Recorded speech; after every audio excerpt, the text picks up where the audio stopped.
And maybe we're here, maybe we're not. Yeah, Schrodinger's streamer, says John Whips. Who knows? Who knows? And you will notice that there is no Superhouse logo up in the top. That is because Companion decided to not work this morning. It just had, yeah, well, first it popped up a little message saying this version of Companion is no longer supported. You must update. So I updated and it's not seeing the stream deck. It just doesn't work. Thank you very much, Companion. Good work. Good work. Okay. That means that I am... Oh, and the other thing. Okay, little rant time.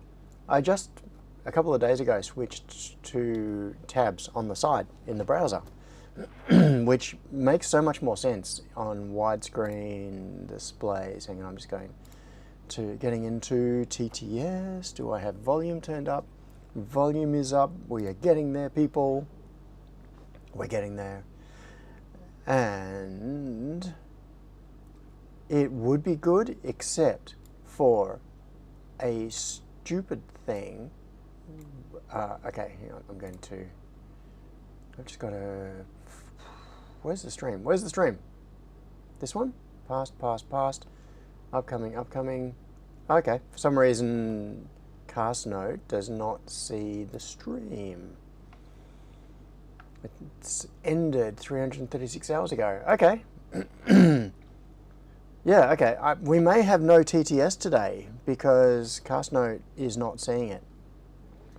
So, blah, blah, blah, blah, blah, blah, blah, blah, blah, blah. Yeah, okay. But did you find any morels? Morels? Morels. What have I missed? What have I missed? Okay. Okay. I need to get myself on track. And, very importantly, I acknowledge the traditional owners of this land, the Whadjuk Noongar peoples. I pay my respects to their elders, past and present, and to Aboriginal elders and peoples from other communities who may be taking part in this live stream today. So I got that. Yes, done that. Yeah, okay. I think we're here. Apart from my streaming setup being broken again. Any mules? Yeah, so what happened was that I queued a stream 3 weeks ago now. So, not the previous one. Or is it 2 weeks? I missed 2 weeks. It's the stream that I queued for 3 weekends ago, 3 Sundays ago. So 2 weeks ago. And then I didn't actually do that stream because that was the day that I was feeling quite sick. Is it because you're using an expired stream? Yes, that's the problem. So I didn't actually stream. I queued it and then I didn't stream. And then I just left it sitting there. And then last night I went into it and I edited the stream. I changed the scheduled date to be today, and I changed the title to give it today's title, to just reuse that same stream instead of creating a new one. But CastNote now thinks that the stream happened a couple of weeks ago, even though it never actually happened. So, here we are. So we've got no TTS today. Sorry, folks. And that means I have no list of people in the chat. I've just got to use my own eyeballs and my own brain. Do it the hard way. So, good morning to Crispian, Sharky, Henrik, hoi hoi Henrik, Simon CBR. Are your ears still full of salt water? Asked Simon. No, but my left ear has only stopped ringing a couple of days ago. Austin! Yes, I think you are here. Stephen 44799. Everyone else is there. Yeah. Tinker. Grant Maisels is here. John Whips is here. SK Photo Guy. Andrew Ruthven is here. And Gavin Jackson. Rumors of John's demise can now be squashed. Yes, squashed. Andy is here. Yeah, time traveled 2 weeks ago, says Andy. All right, so I just tried to... Ooh, I wonder if Stream Deck is broken, and that is why Companion is broken. That could well be the issue. Okay, scan USB devices. I am going to try to do this because it'll be particularly annoying. I mean, this stream, I'm going to be basically sitting here doing stuff in, in Fusion. Quit. I'm going to quit out of Stream Deck. Oh yeah, quitting out of Companion. Then I'm going to quit out of Stream Deck. Where is Stream Deck? Where is it? Where is it? Which of these many little icons across the top of my screen is Stream Deck? Why are there so many? And not that, not that. Maybe where is Stream Deck? Okay, I'm going to try relaunching Stream Deck and see if that makes everything start working again. Yeah, my salt water in my ears. So the problem was not really water in my ears, it was the repeated... Ooh. Now let's see if Stream Deck works. Is Fusion launching? Yes, Stream Deck is now working. Okay, so perhaps now, if I relaunch Companion, everything will start to work again. And then I will be able to do scene changes. Nope, it appears not. It is so frustrating doing streaming with a platform that keeps changing. It's like a game of whack-a-mole. There is just something wrong every single time. OBS breaks, or Companion breaks, or Stream Deck breaks, or something. At the moment, something I have not been able to find for several months now is where my stream keys are in YouTube. So one of the problems is that I am using, I'm just using YouTube's primary ingestion server with like session authentication into my channel in order to do this stream out of OBS, which is a dodgy way of doing it. It should be done using stream keys, and for the last couple of months the stream keys have not been visible in my YouTube account. And I've looked up docs, like all of the help stuff, and it says go to this location in YouTube Studio and click on this menu item, and the menu item just isn't even there. So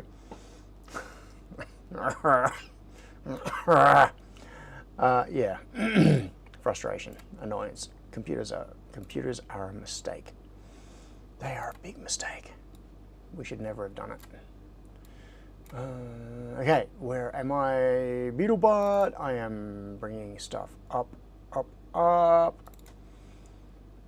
as the song goes, because I am going to give you a quick rundown on what I have been doing with...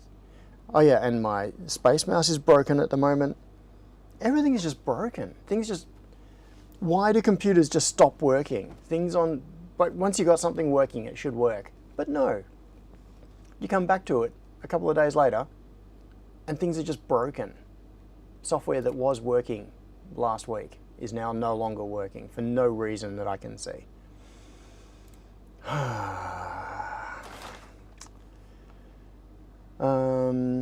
Yeah, SK Photo Guy says, whose idea was it to teach Sand to think anyway? Yeah, to teach it to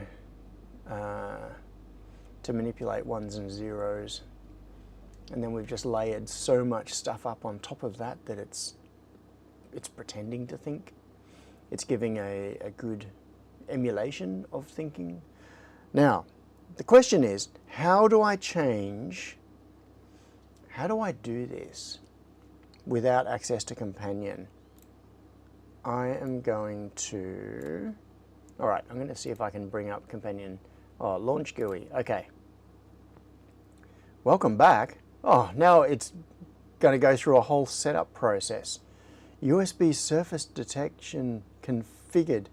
Auto enable. Yes, okay. I am going through the the whole setup process now. Send anonymous usage statistics. Okay. Buttons will show, yeah, just do it. Now will companion work? What's new? I don't want to just run. I've launched the software, just run. Like, do it. Work. Launch. Run. Extreme ATEM, yeah, okay, so it's found the ATEM. It's connected. ATEM mini extreme ISO. Warning. What is disable connection? No, I don't want to disable the connection. I want it connected. OBS, it is connected. Surfaces, yes. Why are the surfaces offline? Anyway, this is add emulator. Why should I need to add an emulator? It was already there. Okay, here we go. Let's see if this works. I am running like a virtual, I've got a Stream Deck right in front of me, and now I'm running a virtual Stream Deck because the real Stream Deck is broken. Here we go. I'm going to click the virtual Stream Deck button, and nothing happened. Okay. All right, now I'll run a test on that macro. You know,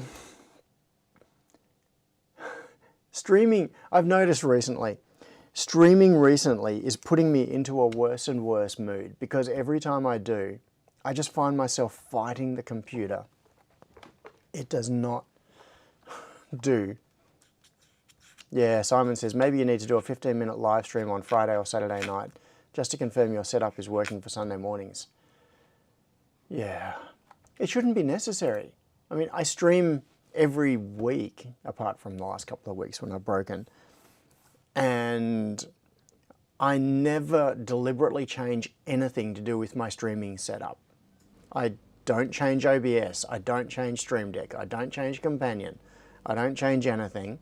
And yet, just about every week, something will be broken. Some piece of software will simply fail to do what it's meant to do.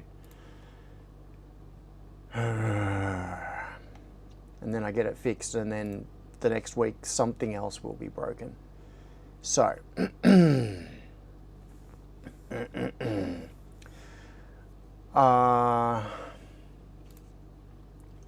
yes.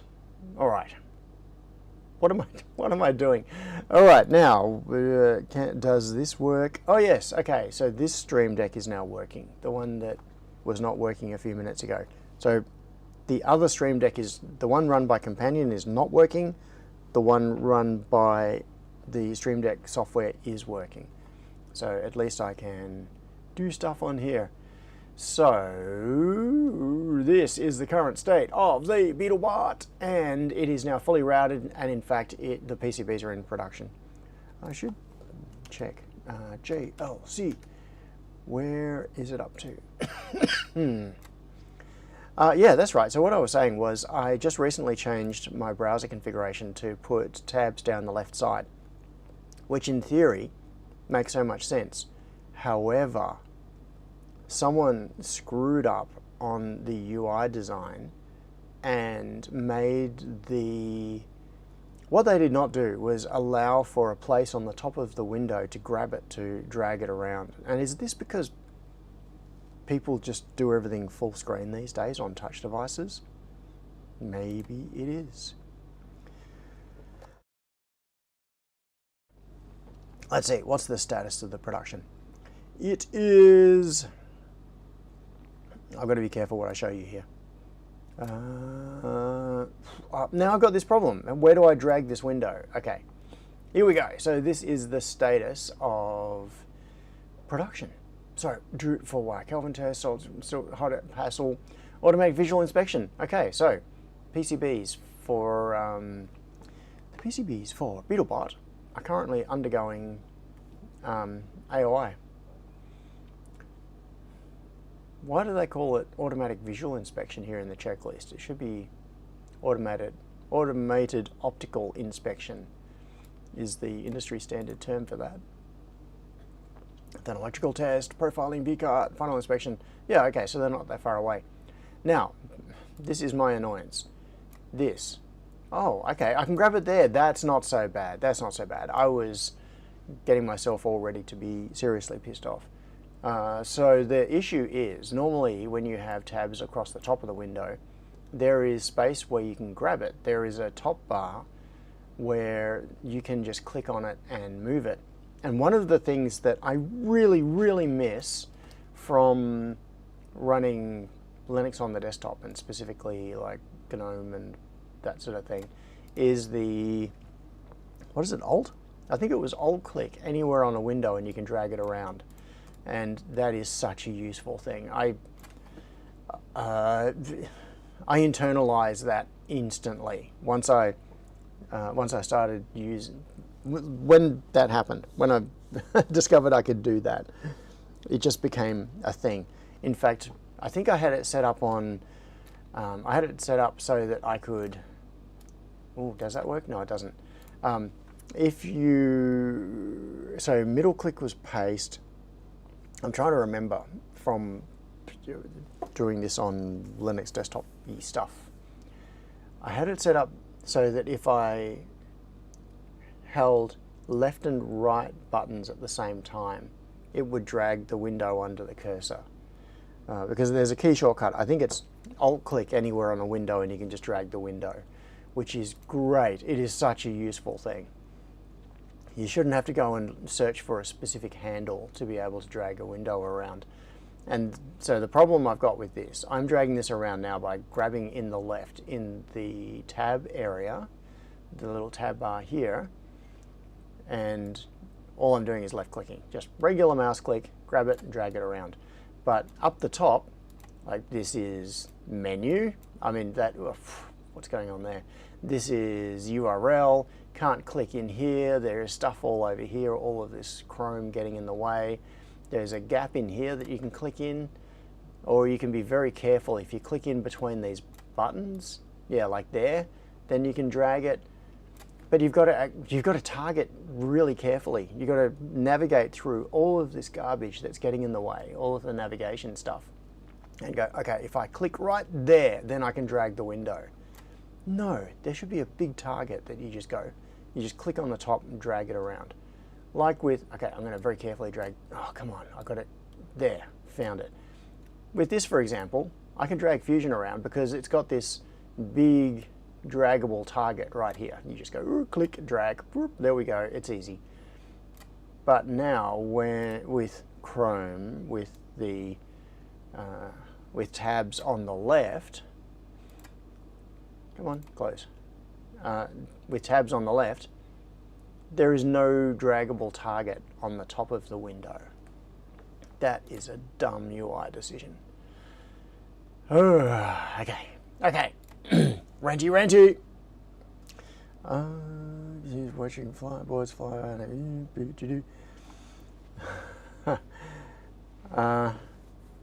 Austin says, apparently there are settings on Ubiquity's end that can cause issues with ATEM and Stream Decks and a few other production items. Really?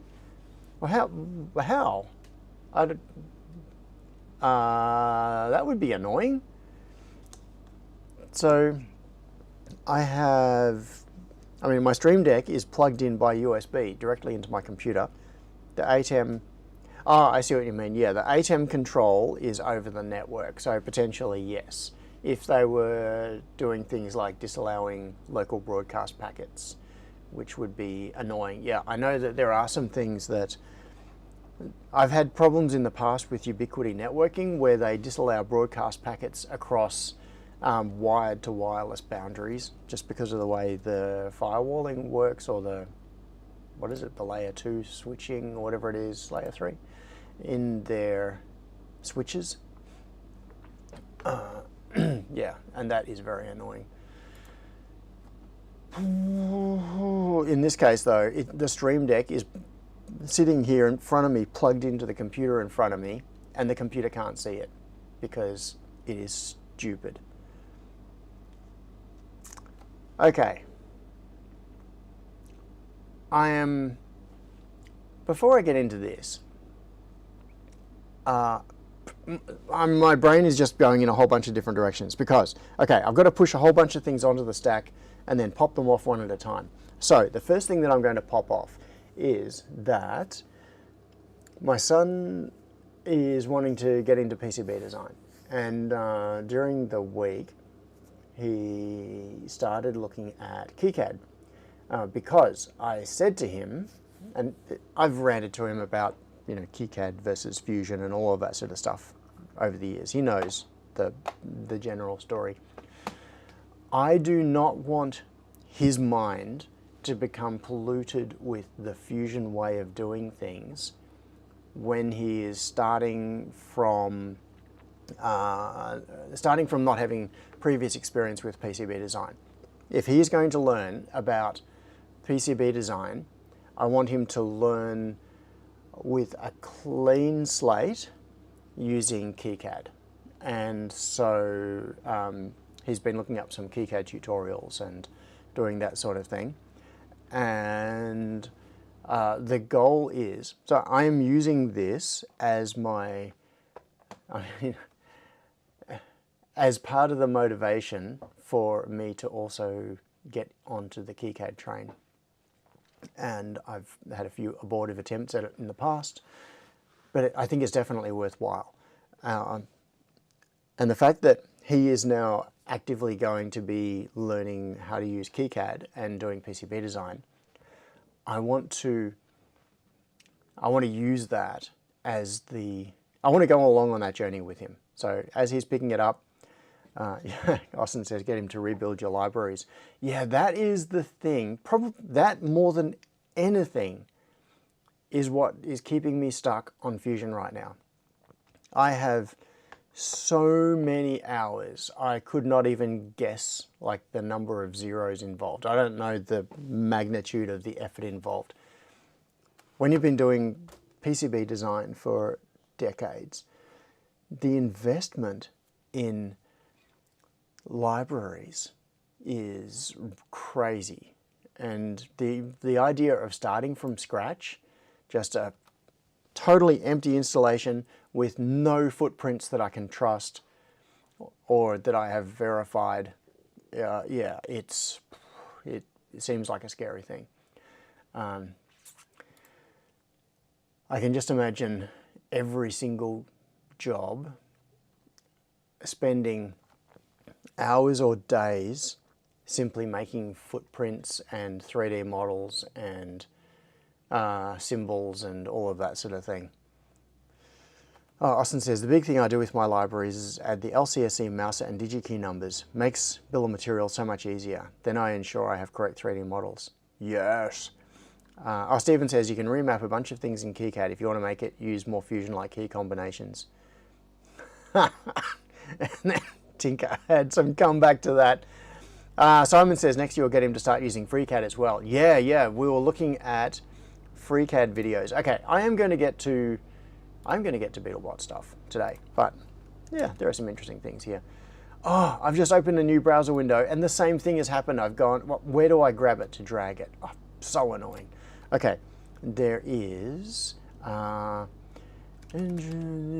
we go. I'm going to hit pause on this.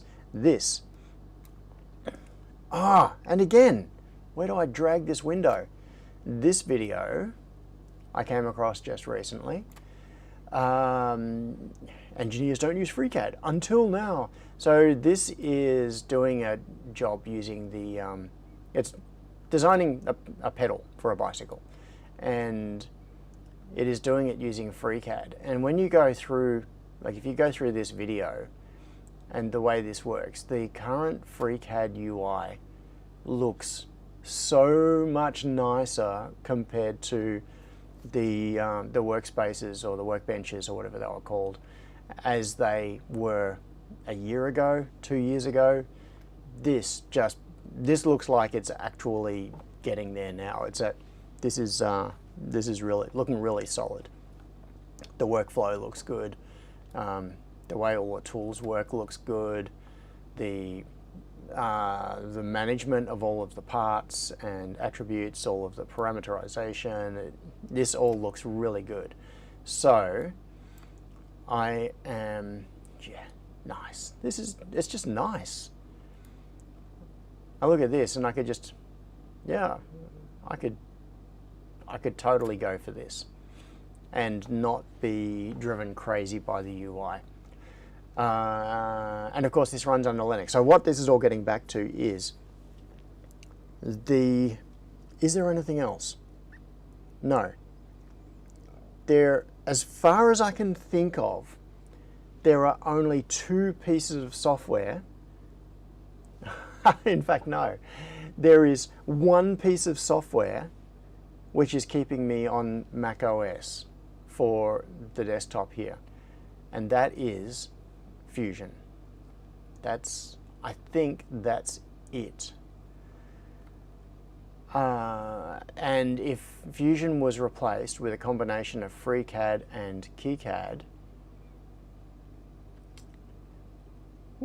does Bamboo Studio run on Linux?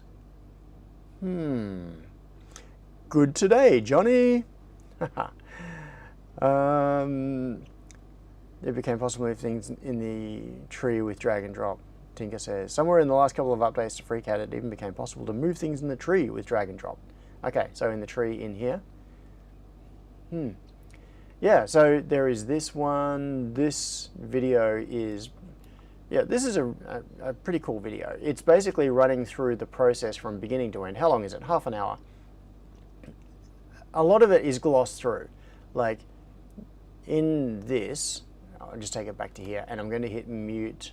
I'm going to hit mute and just hit play.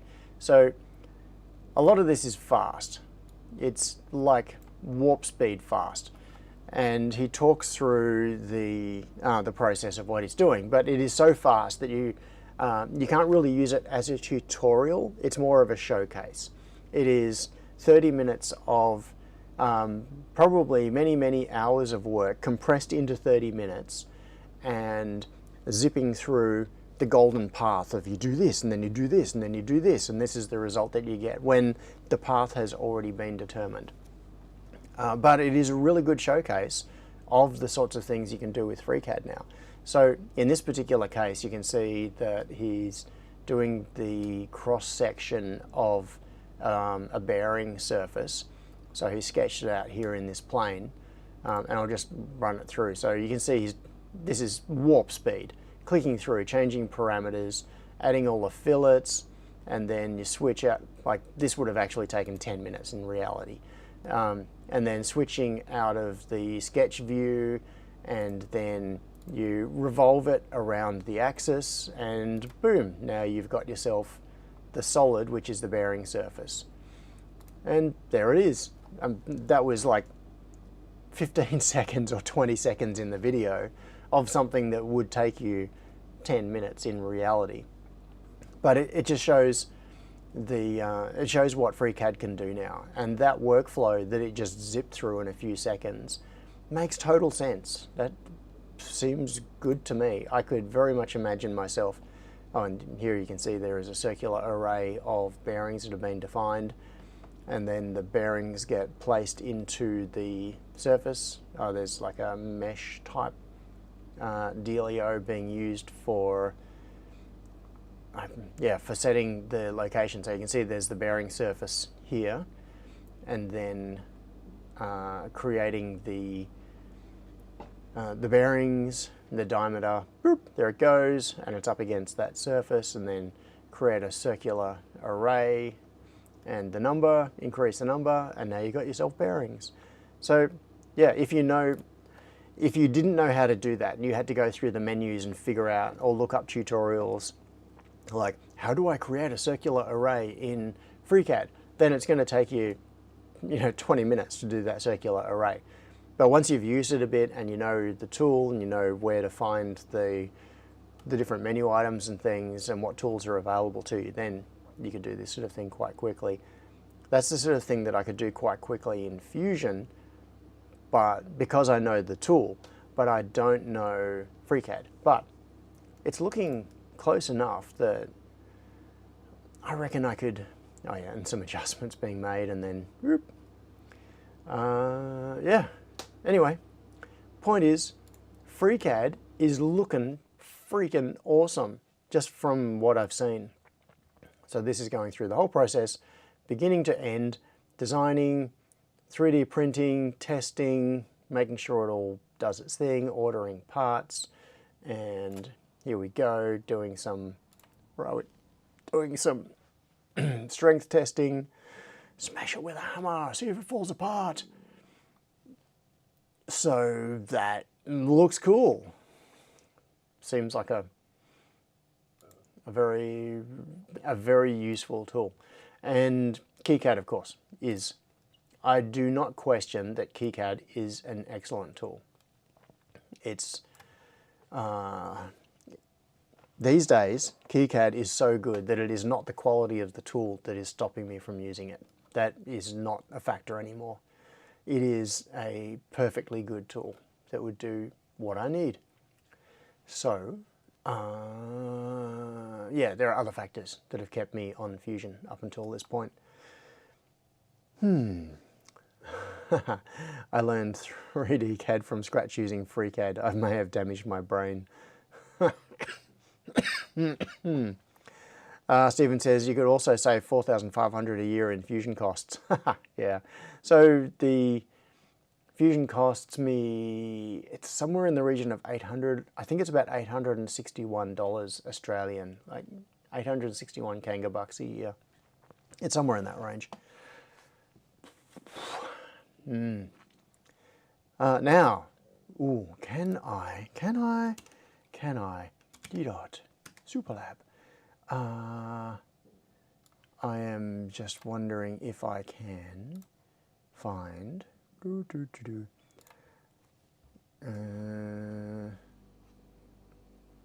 sorry, I am mentally throwing back to a comment that Austin made just a little bit ago, because there has been a heap of development more in the register / ERP, which is parts, screw terminals, connectors, yep. No, I'm not going to detour into this now. I could, yeah, I need to give you a big update on Testomatic and ERP. A whole lot of stuff has happened in that over the last month or so. Well, when I say ERP, that's kind of the joking name that Princess Fiona and I have for it. It is the software formerly or currently known as Register, which is register this thing here. This is a public repo, so if anybody wants to actually check it out, they can. Yeah, the README here is now way out of, it does so much more than this now. Yeah, so it started off as the place to store information about test results and things for testing stuff with Testomatic, and then it somehow grew into an ERP, like an enterprise resource planning tool. So it's got stock projection stuff. Well, not projection, it's got stock tracking management. It now links to DigiKey, Mouser, LCSE, and Element 14 APIs. So you can track orders and order status and then receive stock, and it increments it. And as of yesterday, it now keeps historical logs of things, of your internal stock. See, this is me trying to find a place to grab this from. Let's go to, so now if I go to, now if I go to parts and I'll find something that's interesting. Let's, I'll spin that up. Connectors, no, connectors, close those categories. How about an INA 260? I think that's got multiple suppliers. And we can see stock trends. So DigiKey, LCSE, and total. So it looks like DigiKey's stock on that has not changed in a while, which is suspicious. when was it last updated? DigiKey, it was last updated on 8th of August. Okay, so DigiKey have not sold any INA 260s for a week. That's weird. Very weird. The most recent data we have for it was from 1st of August, and they had 18,012. So yeah, so we have all of this stock management stuff now. Internal stock, committed stock, which is stock that has been assigned to production batches. Incoming stock, I have none on order right now. If I went to, oh, and I've got an internal shopping cart now. So if, for example, I wanted to order more of these, in fact, I'll do this just for the fun of it. If I wanted to order more of these, I could say, I want to add 100, and I'll just say it's general stock, and add to parts cart. Okay, so I've now flagged that I want to order 100 of these, whatever it was. So if I go to parts cart, which is the internal shopping cart, you can now see, oh, I already had some in there. Okay, general stock. So I've added, there was this one that was previously added. You can see links to the suppliers directly to the product page. So I could go clink and end up on the product page for it. I could order it, all that sort of stuff. So I'm going to get rid of that record because I don't actually want that. I've already got this one. Then I've got incoming parts orders. So I've got this DigiKey order in flight at the moment. Ooh, screwdrivers and 22 microfarad caps. Got the order number, expected arrival. Okay, so I don't have shipping information for this one. This one has shipped though. And this is all being pulled down off the DigiKey API. So this is all automatically populated. If you go into parts orders here, you can see orders that I placed with DigiKey and LCSE in the past, and it's got all of the items, and you can mark them as received, and then it updates your own internal stock. So when this order arrives, if I click receive all, what it will do is increment the stock counts for these particular items by the quantity that has been received, which is then reflected in here. So if you go to 22 UF in here, you can see incoming 2,000 because there are 2,000 on order. You can see the suppliers have got 280,000 available. This part is, there are 199 bill of materials references for this part. 22 UFs are used everywhere. The DigiKey in stock count was less than the 18K you have, said Simon. DigiKey was less than the 18K you have. Oh, I don't have 18K. That was 18K available upstream at suppliers. That's not my internal stock. So if I go to INA 260 again, this stock is this is upstream stock.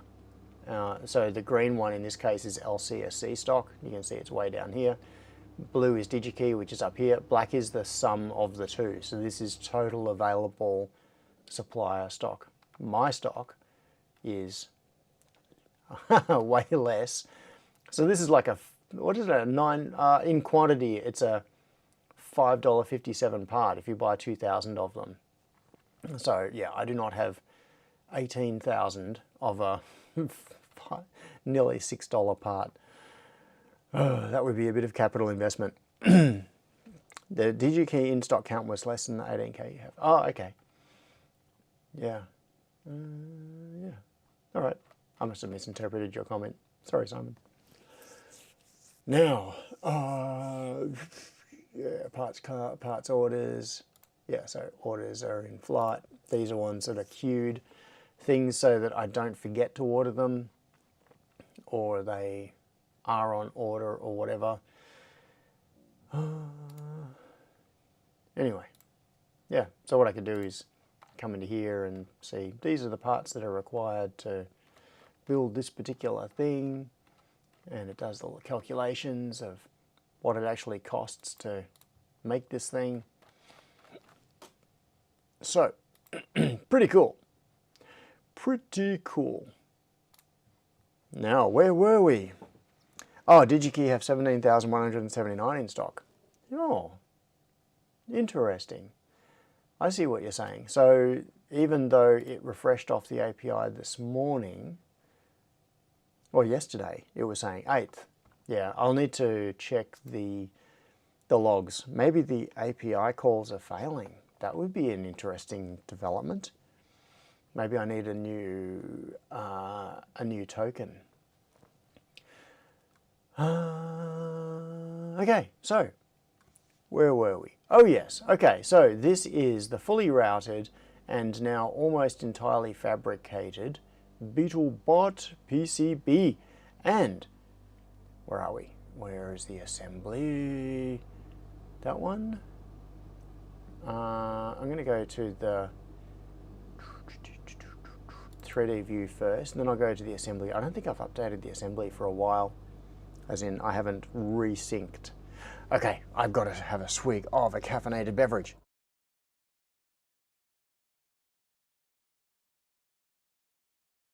Yes, second coffee for the day. Yeah, and now, of course, my Space Mouse is broken.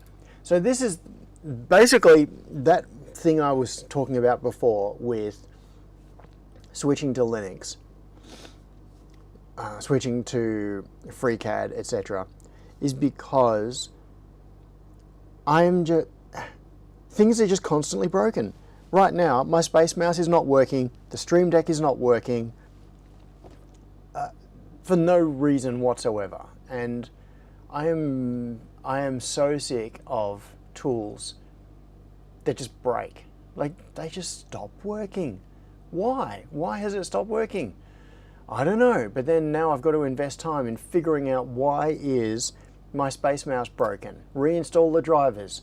Oh, now I've got to restart the computer because I reinstalled the drivers. What? I think I'm going to give up tech. I'm going to quit. What job could I do if I was not working in tech? What would I do? Someone give me an alternative career path, please.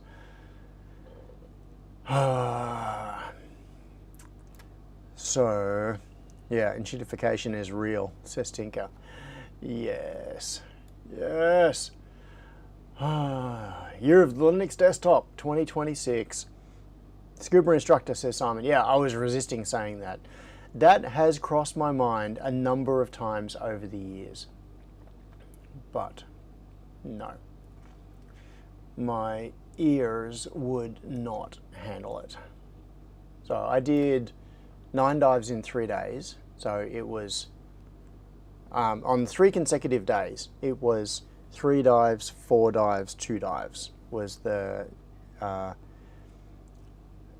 sequence. And a couple of them were moderately deep, not deep, but nearly 26 meters, I think, for a couple of them.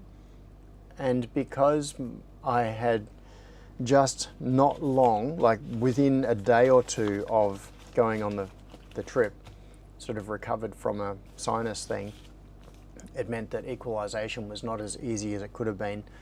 And by late in the trip, my ear was just feeling agitated. You get this sort of feeling where you just make your ears angry. They get upset with being mistreated, and just ended up with a bit of ringing in my left ear. It's all fine now. A couple of days of leaving them be, and then they're all happy again. Yeah, so anyway, this is the current. Is it up to date? No. Okay, I've got to pull. I have to resync from the latest saved hardware version, latest saved PCB. So, what I'm going to do right now, in fact, I'm going to get onto this now so that I don't get sidetracked or get to 10 minutes from the end of the stream and then decide, oh, we'd better start with this. I am going to duplicate this, and I'm going to design the top plate that goes onto this. Now, yeah, we can mess around in the library. We'll make some extended pin footprint thingamajiggamies. All right, so the story with this is I ended up going for the 3 amp switch. So this is a 3 amp rated slide switch for power. I think it was Grant who suggested this one. Found a couple of weeks ago when we were doing this, several people came up with good part number suggestions for this. In fact, I wonder if, let's see, LCSC, did I? I can't remember, did I? I am looking. Let's see what happened in progress. Okay, so we've got LCSC. Oh, you can see my customer number there. I don't think it matters. So, LCSC, what did I order? I ordered, oh yeah, SS56s, just some diodes. This is the switch. What else did I get? 150 vertical Type-C connectors. Oh, if anybody has a good source of vertical Type-C connectors, please let me know, like a part number. This is the one that I have just ordered. And what else have I got? 10K resistors, so I've ordered 10,000 of them. And what's this? INA 260s. Yeah, so I've got these on order. Vrooms, I've ordered another 100 ESP32 Vrooms. I go through those. Although I don't go through these so fast anymore. I tend to go through more S3 modules these days. S3 minis, those are the ones that I've been favoriting on recent designs. But there are still boards that we produce that have the classic old ESP32 module on it. So this one is the one that I've just ordered. And looking at that now, no, I think that's okay. The problem is the vertical USB-C connectors seem to follow 2 different conventions in terms of their physical layout. If you look at the, here we go, yeah, look at this. So this particular one has surface mount pads, and then it has 4 mechanical stakes that go down through the PCB and solder onto through-hole pads. Are they pads? Yeah, I suppose they're pads for mechanical stability. And then it also has 2 little plastic locators on the ends. And I think the footprint that I've been using does not have the plastic locators, but I'm not sure. There is another style which does not have these. It does not have these 4 metal tabs sticking down there. Instead, what it has is a metal tab at each end. So instead of having that plastic pin sticking down that you can see there and you can just barely see there, it has a metal tab at this end and a metal tab at that end. And it does not have these 4 through-hole tabs. But then it does have the surface mount pads in the bottom. So as I've been going through different vertical USB-C connectors, those seem to be the conventions of the 2 footprints that you come across. And it seems that everybody copies everybody else. So right now, these are the ones that I've got on order. The vertical USB-C connectors, which I used on the air quality sensor, have... I don't even know where I got them from. I've got a little strip of tape. I probably ordered it off AliExpress or just some random thing. Ordered these connectors, got 50 or whatever it was that I ordered at the time. And I don't know what part number they are. I don't know who the manufacturer is. It's just a strip of cut tape with no manufacturer markings or anything on the connectors. You got no way of telling from the connector.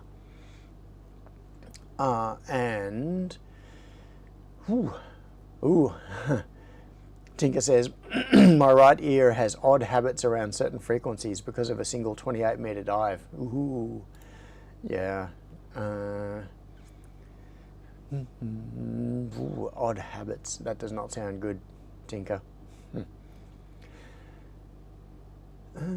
Yeah, so what am I doing? That's right, vertical USB-C. So I've got 150 of those. What I need is to have a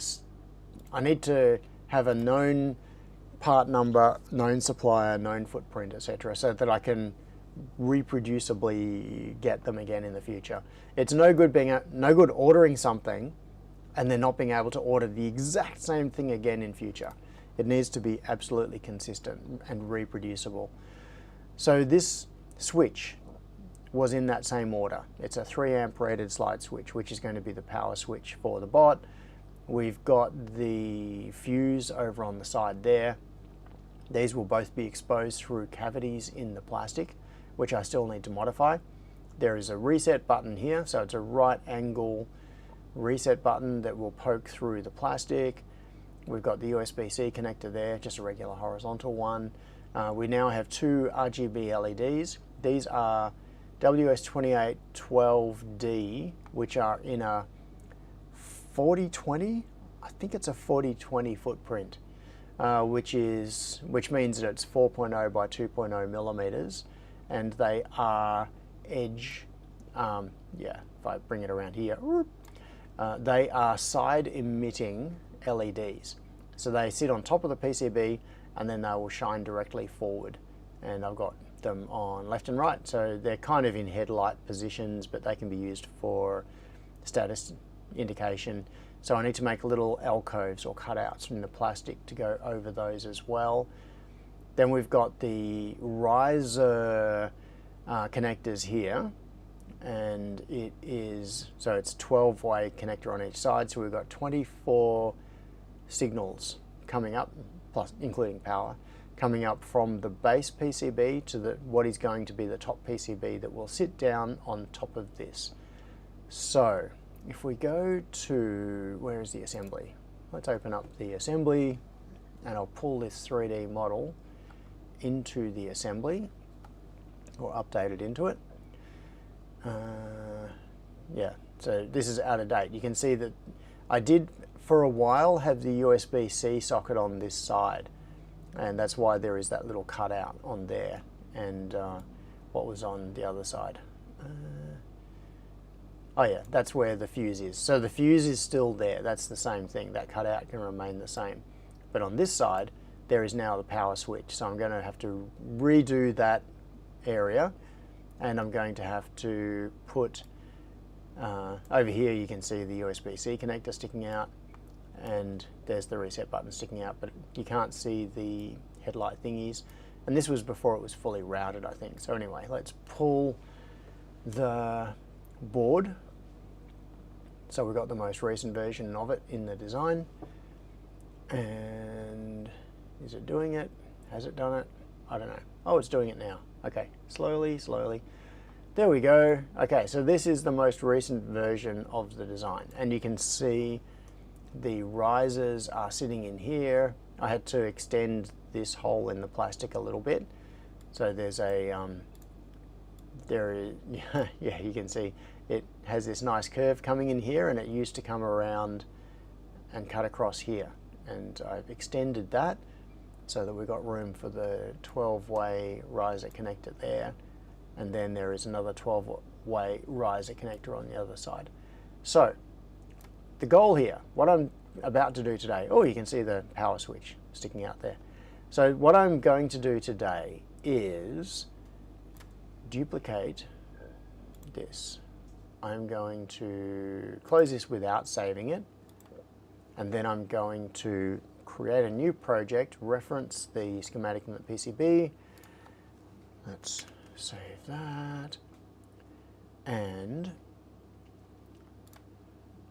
okay, what do I want? Electronics design, yes, create new, and then I'm going to reference an existing schematic, because what I'm going to do is get it to inherit the geometry and the headers of the existing design. BeetleBot, yes, create a copy. And what are we going to call this? How about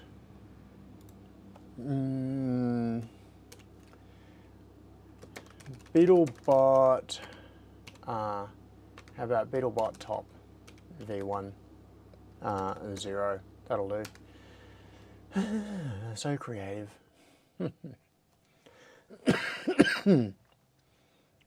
Alright, so once that has finished saving, I'm going to come in and do a rip.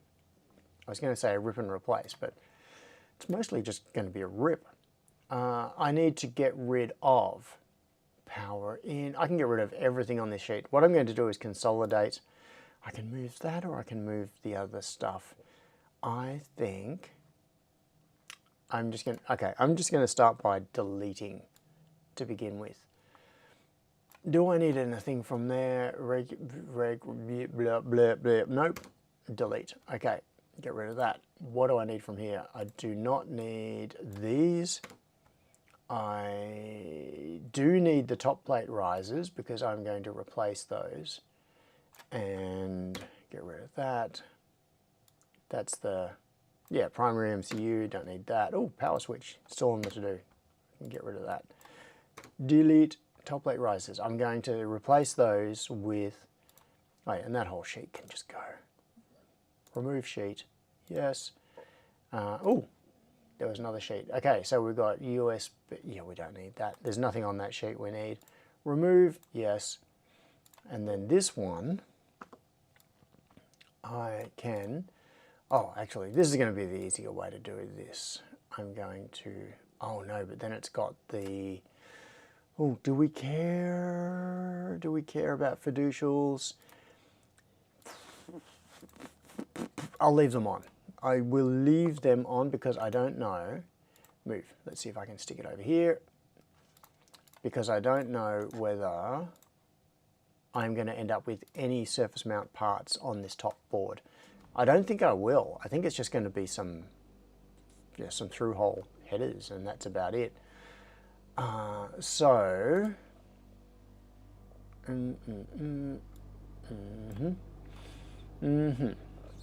BeetleBot, and what I should do is add this BeetleBot top. BeetleBot up.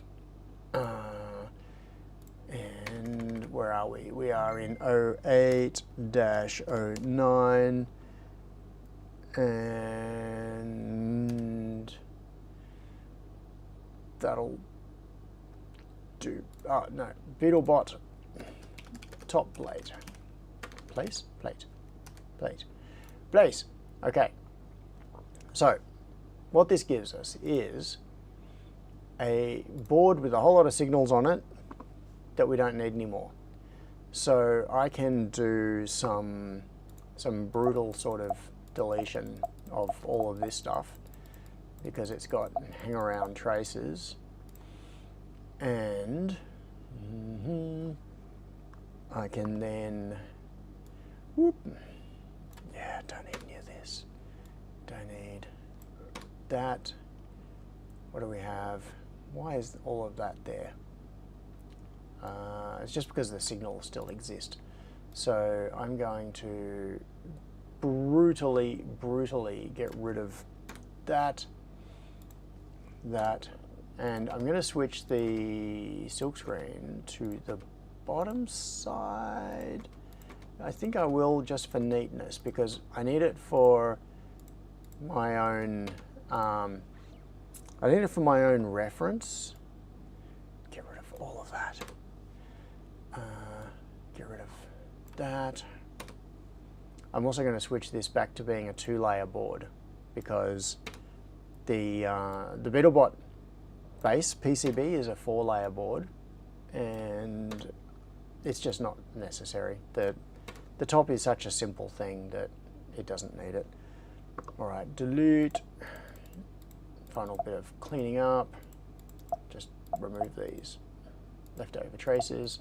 Now these connectors are currently, we will push to a 3D view in a second. These connectors are currently sockets sitting on top of the PCB, and I'm going to change them to pins on the bottom of the PCB, sticking down. And in fact, I'm going to go for 19mm pins, I believe. I think that's the appropriate length based on the plastic spacer and the gap between the two PCBs. There we go. There we go. Oh, we don't need that. Don't need.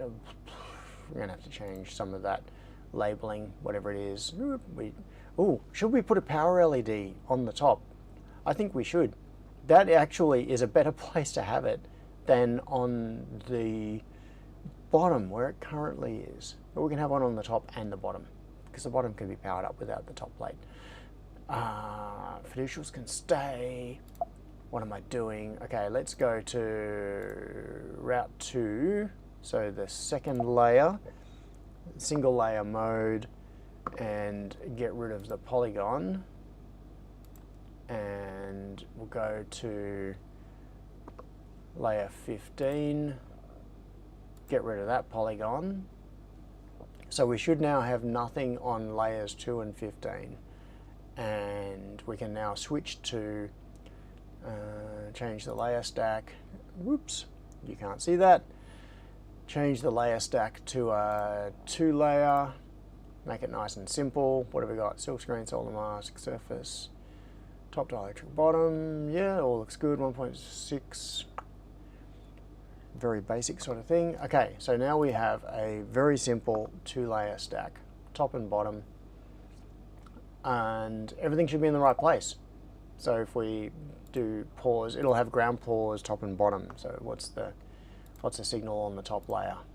It is ground, and bottom layer signal should also be ground. Yes, very nice. Okay, now I'm just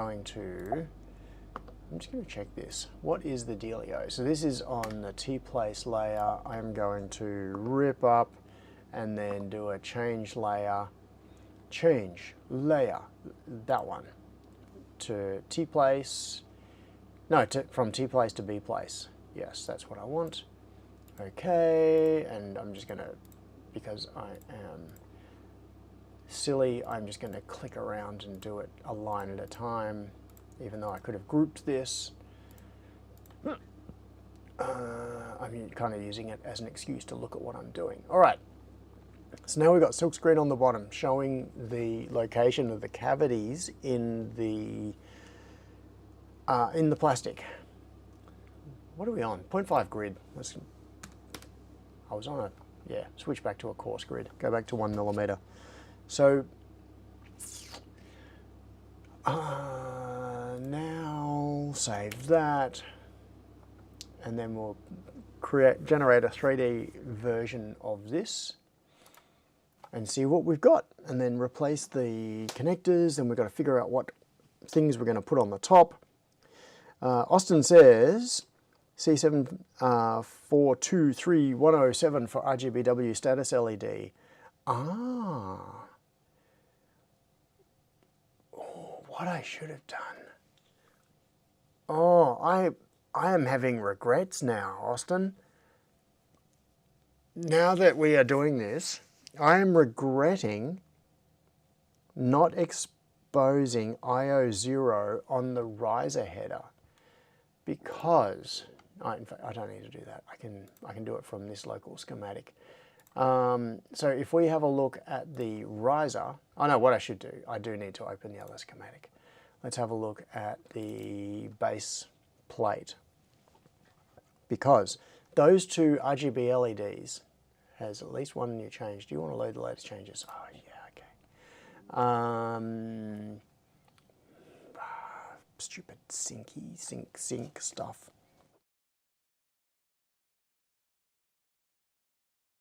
Do your sync stuff, Fusion. Where are we? Where's the LED coming off here? Here we go. So we've got IO0 coming off the S3, going through a level shifter, which reminds me. Ooh, okay, so here we've got WS2812Bs. These are the side mount, like edge, it's the, where is it? The 4020 footprint, which is the side emitting LEDs. But look at this, data out. Oh, this is such an oversight. I was silly for doing this. It's not a huge problem because there are other ways around this. So, okay, where my head is going here, we have two RGB LEDs connecting off IO0 from the S3, and what I thought was we can use those for showing status, like have them sequence through colors as the bot powers up and then connects to Wi-Fi successfully, and then connects to MQTT successfully, and then connects to ICO, like a registrar, successfully, that sort of thing. So you can see how far it's got through the boot process, which is the way Andy likes to use RGB status LEDs.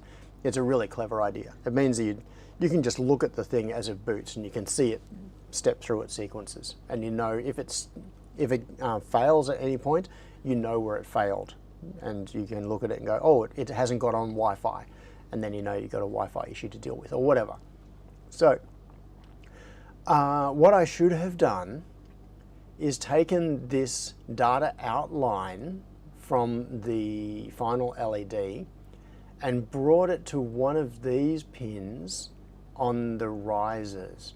So at the moment on these risers, we've got a bunch of, so we've got power, reset, we've got USB, so we've got data minus, data plus for USB coming off that USB hub. We've got I2C, and we've got a bunch of GPIOs. What I should have done, in fact, what I should have done is put it on IO8. What I should have done is linked the output of this RGB LED to this pin on the riser, so that on the top plate you can just add more RGB LEDs and they'll be on the same string, on the same IO pin. Now what I can do instead is I can just run a second string of RGB LEDs. So I could arbitrarily define that any of these GPIOs are going to be driving another string of LEDs, but it just would have been elegant if I had taken IO0 and exposed it on the top. Rev 2, yeah. Okay, so Austin suggested a part number for a status LED. I want to know what that part number is. I am going to look it up. Let's see, it is LCSC. Where is the, I'm just going to copy that part number so that I can avoid the whole brain thing of me messing it up. And it is, okay, tell me more. SMD 3.7 by 3.5 millimeter. It is SK6812 Mini. Okay. Groovy, yeah, the 6812s are a good alternative to the WS series from World Semi. This particular footprint, so 3.7 by 3.5 millimeters, that is significantly smaller than the standard, the normal WS2813, etc., which are in a 50-50 package, which is 5.0 by 5.0 millimeters. But it's not as small as those teeny tiny ones that Sion uses. He's been using some tiny little RGB LEDs recently, using them by the tens of thousands. I can't remember what size they are, but they are, I think they're like 1 and a bit millimeters square, maybe 1.5 millimeters square. Really tiny, which means you can do very high density displays.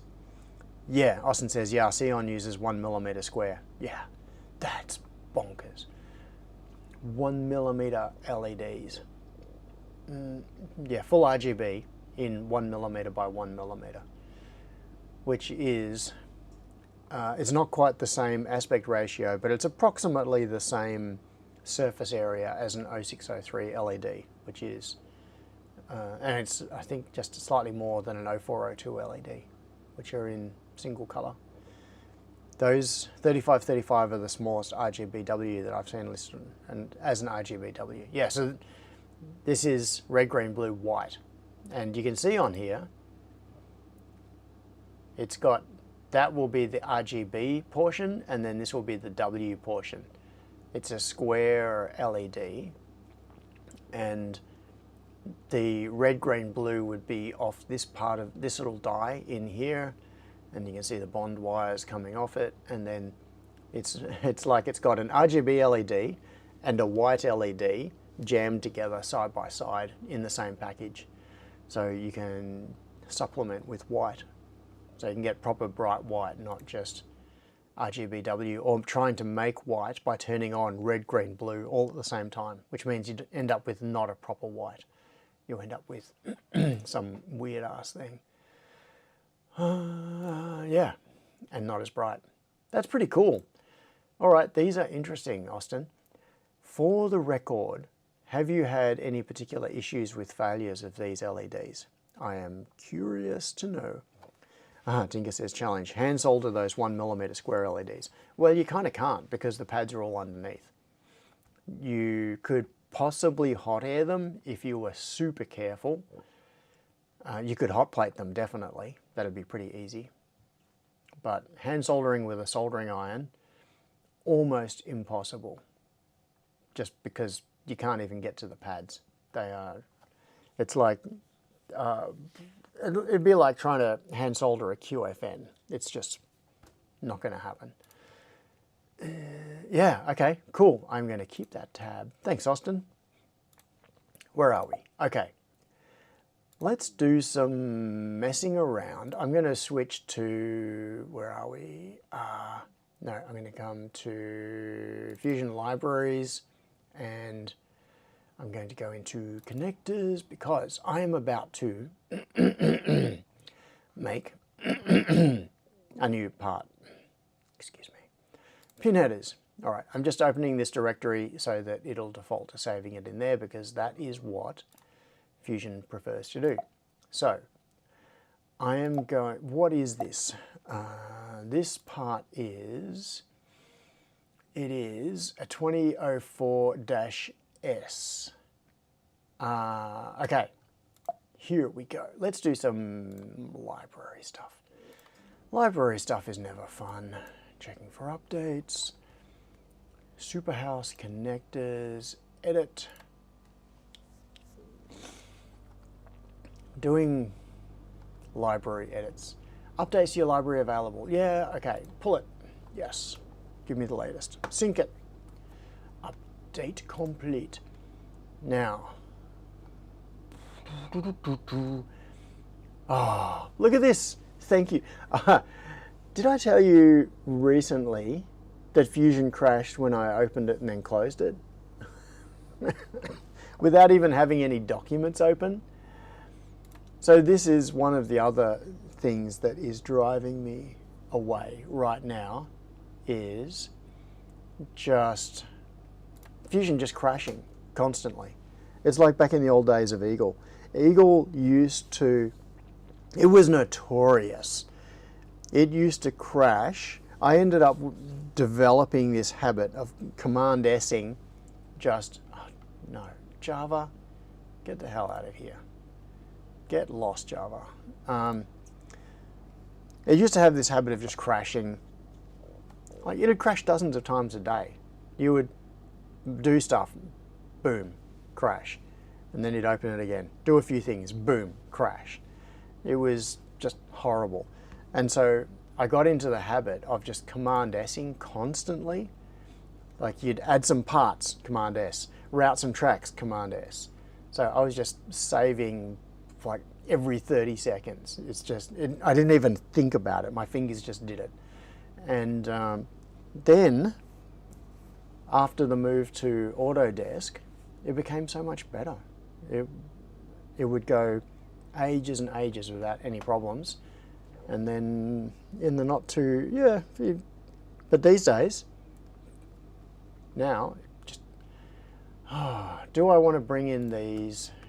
Yeah, open the recovery documents. Open recovery document, yes. Recovered conflicts. Do you wish to close the open document to continue recovery? Yes. I hate you, Fusion. If you don't save, the recovery document recovered will be deleted. Save. I don't even know if that was the right thing to do. So, file path is not recovered. What is it doing? BeetleBot recovered. Do I have BeetleBot top? Open the associated PCB document. Yeah, so now it's just broken my project.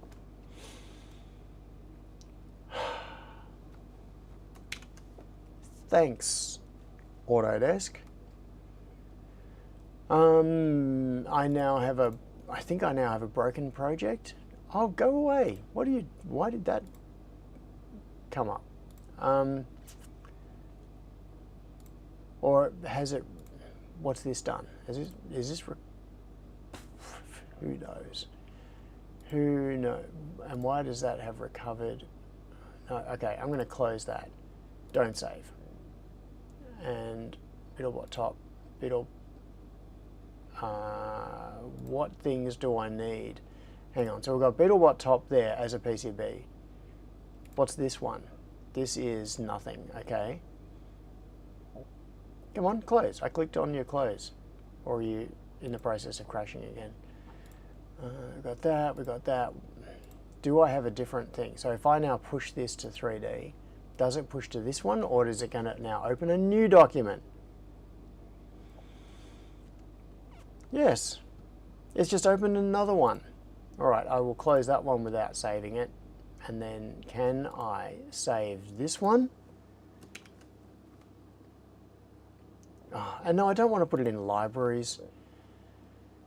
I really need to stop doing live PCB stuff while I'm still using Fusion, because, where are we? Because where is it not sorting in? Oh, come on. Yeah, there is a really dodgy UI thing here where if you favorite things, it floats them to the top, but it doesn't reflect that in this list. It's inconsistent. Superhouse. So you can see here in S, there is no section there for Superhouse projects. It's just not there. But up here, Superhouse projects. Yeah. So it's a there. Yeah, that'll do. Yeah, there. The sorting honors the favorites and it floats the ones that you've favorited to the top of the list, but it does not reflect it visually. So it looks like the item is just missing from the list when you look through it alphabetically. Very, very poor UI. Okay, where are we? Okay, we now have a new thingy. Okay, let's try this again. Oh, and the other thing is that libraries, editing libraries, I am going to close this because I do not want my... oh no, but now I can't get to the library. More UI brain deadness. You cannot get to the libraries unless you have a design open.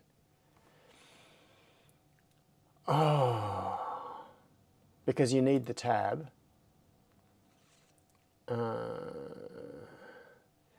You need a tab open to get to the menu manager. Yeah, the library manager menu item. So stupid.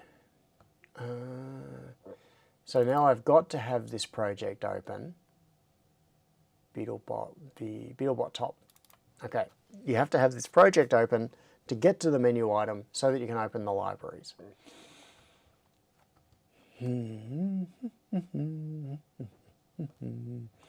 Okay, now I can get to this and I can go to libraries and then open library manager and then open connectors. And this is where it crashed last time, whereas after trying to open the connectors library. What is going on there? Oh, okay. Okay, so now that I've opened that library, I'm going to close this project just in case it explodes again. And now I've got to go back to here, connectors, pin headers, and then close that pane so that I've got more workspace. All right, M20, I'm going to do the 2 by, what was it, a 2 by 4? Or was it a 2x5? Oh, I can't remember. No, it was 2x4. That's right, because it was 3x4, so 12. So what I want to do is I'm going to duplicate the footprint. So that's the S. I'm going to duplicate the footprint for that, and I'm going to give it a strange name. So this is the pins, and it's going to be below, and it's going to be 19 millimeter. Just my weird naming convention. So save that footprint, which is a duplicate of the top. That's fine. And then I need to push to the cloud, so to force it to regenerate, or to generate a 3D, yes, to force it to generate a new template 3D model for that particular footprint. It is so silly. I mean, I know how to do this just because I've figured out the tortured, convoluted path to getting to the end result. But if you didn't know how to do this and you were trying to figure this out, yeah, pretty horrible. Downloading managed library. For example, why should you have to push a new version of the footprint to force it to auto-generate an empty 3D model so that you can then go and define it?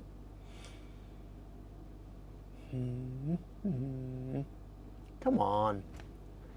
Downloading. Okay, so now I have this empty 3D model. So let's now edit. Package isn't found.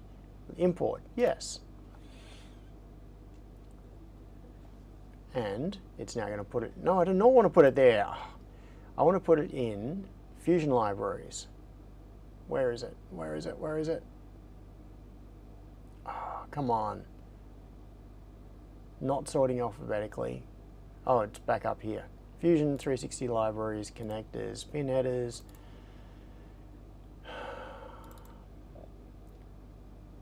I'm really not a fun person to be around anymore. when I'm working on stuff with Fusion. Fighting with the tool has taken the fun out of it. It really has. I want pin headers straight. I want it to be model origin center of pads. It is 2x3, no, 2x4, 2.54 millimeter. I want, so L2 and that. So L is 2.54. 19 minus 2.54, which I should be able to do in my head, is 16.46, so I want L2 to be 16.46. Actually, what I should do is measure one. And add. All right, so that is now putting extended pin headers on. And yes, I know that looks super weird. You're looking at that model of the pin headers and saying, what is going on? And that is because it is, whoops, these pin headers here, which are super long. And that is what's going to make the gap. So, oh, the actual gap is, oh, it's 19 millimeters overall. Okay, so that distance is, oh, so that's 16. Well, these may not even, oh, yeah, I think they'll be long enough. It is actually about 13.6 millimeters for L1, for L2, so 13, oh yeah, let's say 13.46. Update, yeah, all right, so that is that is pin headers. However, I want to rotate it. So, where are we? Model, model, model. Can I move? How do I go about this? Solid, I want to move that. Okay, activate that and then move. I want to rotate it about that axis by 180 degrees. Yes. Oh, close the package generator. Oh, what do I want to do? Yeah, close that. Then, oh, I did it off there. The origin was all wrong. Okay, I'm just going to eyeball it because it doesn't have to be super accurate anyway. I just want to get it so that it is representative. It needs to be just below. Let's bring this in and get it centered. Yeah, that's about centered. That's pretty good. And that gap needs to be about 1.6 millimeters, which is pretty good. Yeah, I think that's all right. Okay, so this is an oddball footprint, but what I have done is I have created a footprint with 3D model for extended pin headers that are mounted on the bottom of the PCB instead of the top. That's the end result of all of this. So, manage, hang on, why can't, oh, I see. Yeah, okay, so close that, yep. And now we can save that. I can go into components and it is the 2x4. I'm going to add a new package and it is the one that I just created. So it is 2x4, that one, below 19 millimeter, okay. And out of interest, how does the numbering work on this? So 1, 2, okay, it's a direct one-to-one match. It's not messed up by being zigzagged or anything like that. So I'm going to go variant is P below 19 millimeter, and I'm just going to link them all and push it to the cloud, and we should be done. Oh, for that one anyway. Then I've got to do another one for the 1x4, but we'll start with this and we'll just see how it turns out. So we'll push that to the cloud. Yes, create, do it. All right. Donis. I would like a DuPont with long pins top and bottom, says Wagon Loads. Yantika says Superhouse live streams are excellent advertisements for KiCad. Yeah, they really are. Wagon Load says, can you just rename everything so the names start with SH name? Maybe.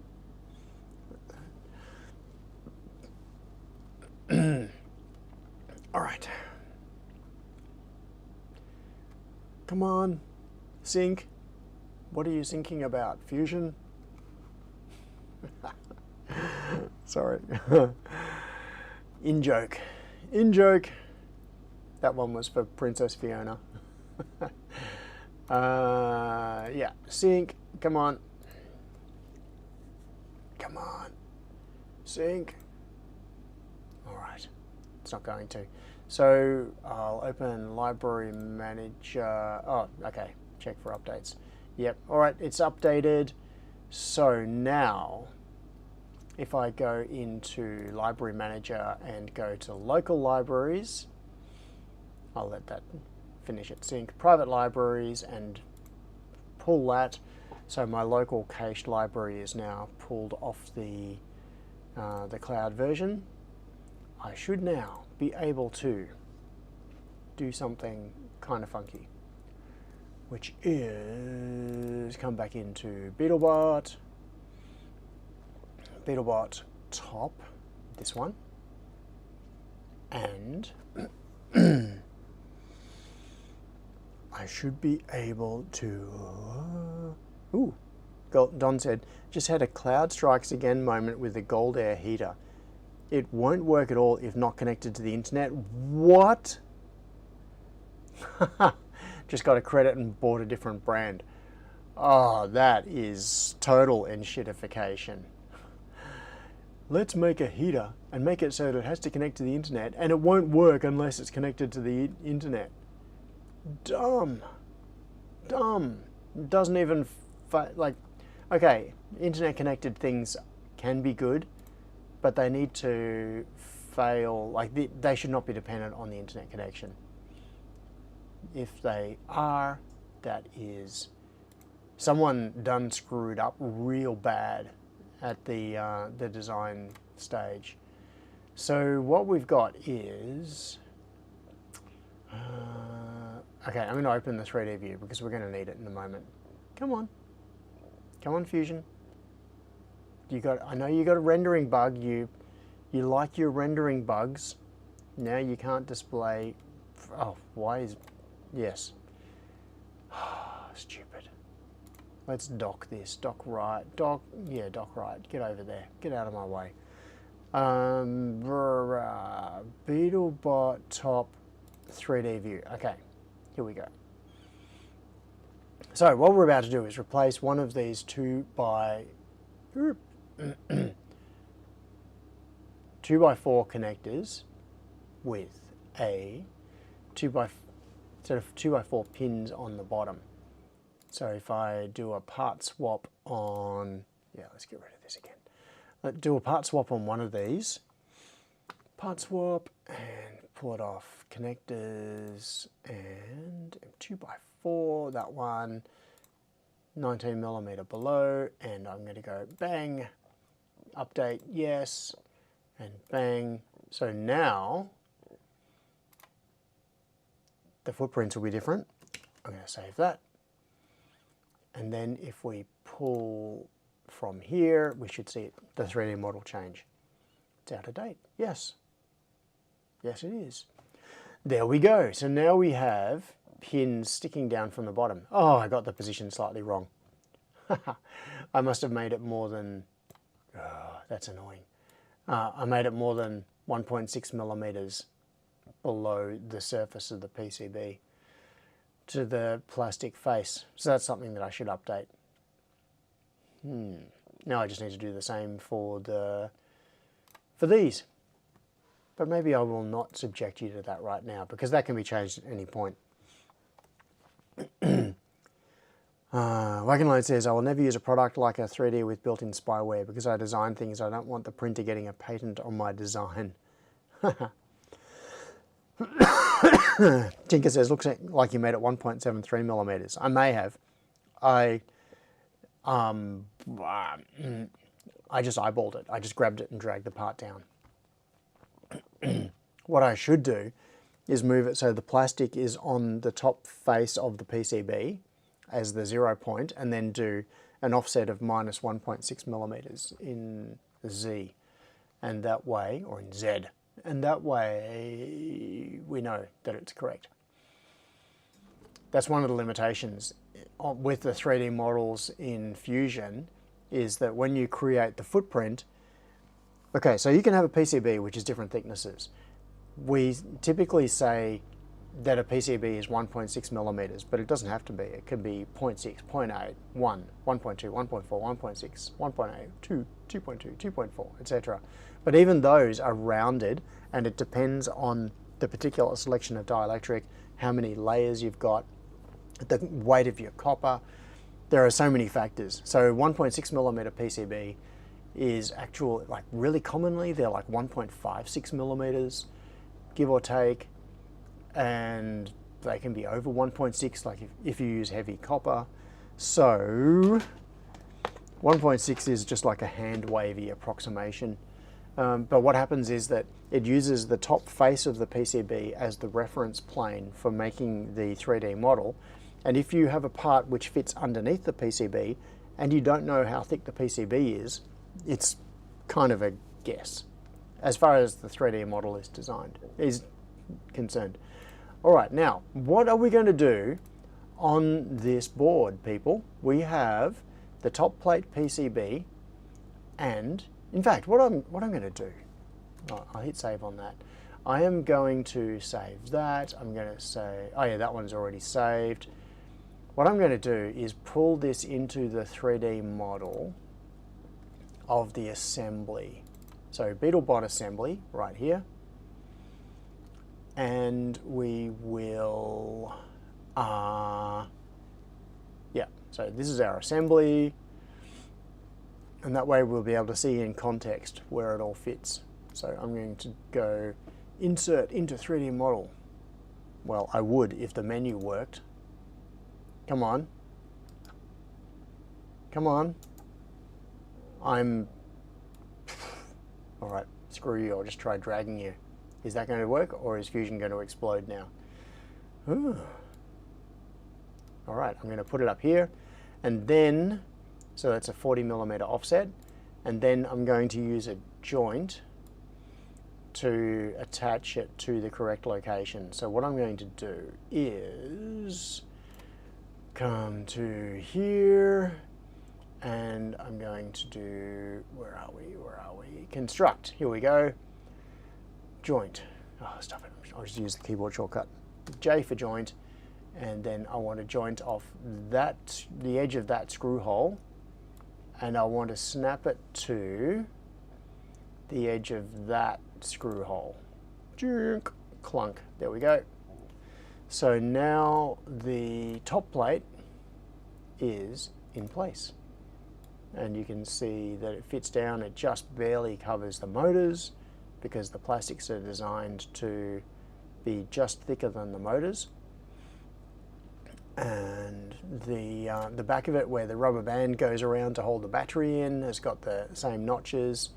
Oh, which reminds me, I actually modified these a couple of days ago when I was finishing off the bottom PCB, because the problem was that, if we spin it around to here, I put this little funky shape in the PCB so that you could put a rubber band around it, and that would just act as something to hold the battery in.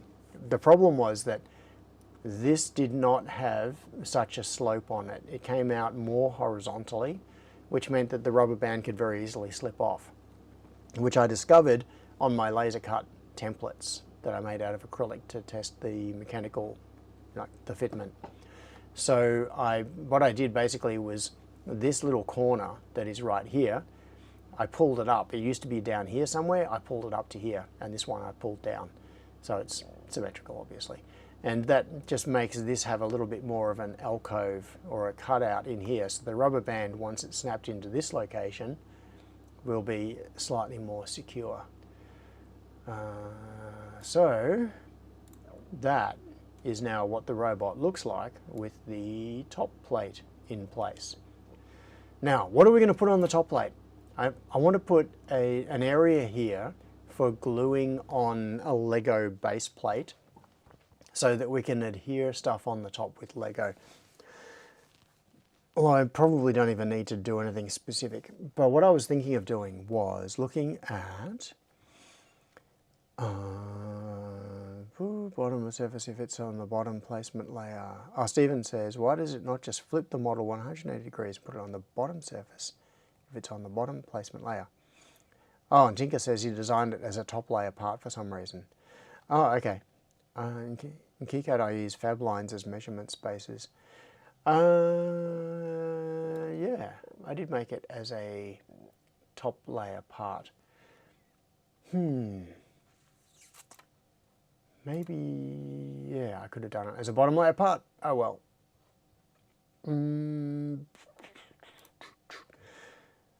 Where am I? Where I am is saving this. Now that I've added the top. Okay, next thing is Lego base plate dimensions.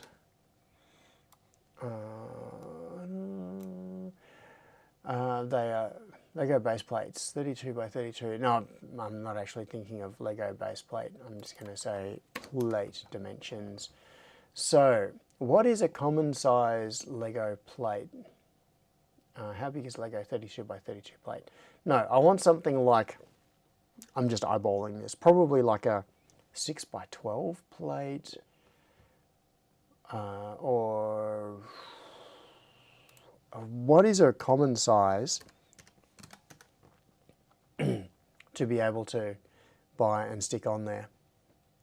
Austin says there are 3D model generators for 3D printable Lego compatible pegs. Yeah, cool. So you could just 3D print your own plate instead of getting a real Lego plate and gluing it on. That is 6 by 12. What is that in millimeters, please? What is it in? I don't care about inches. Oh, here we go. It is 4.8 by 9.6. So 4.8. What space do we have in here? What is the gap? Essentially, what is the length of that line? That is what I want to know. So let's check. Let's find out. Where is that line? Oh, now I can't select it.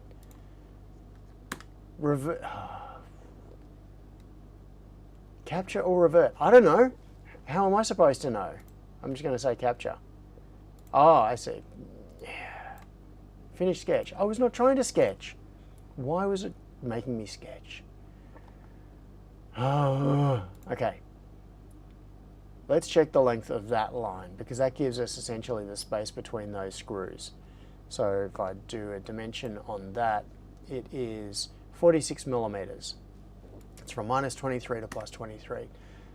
So what we want is a Lego plate that is 40, what was that? For the header, can't you make the part of the plastic that touches the PCB as the 0 reference? Okay. 46,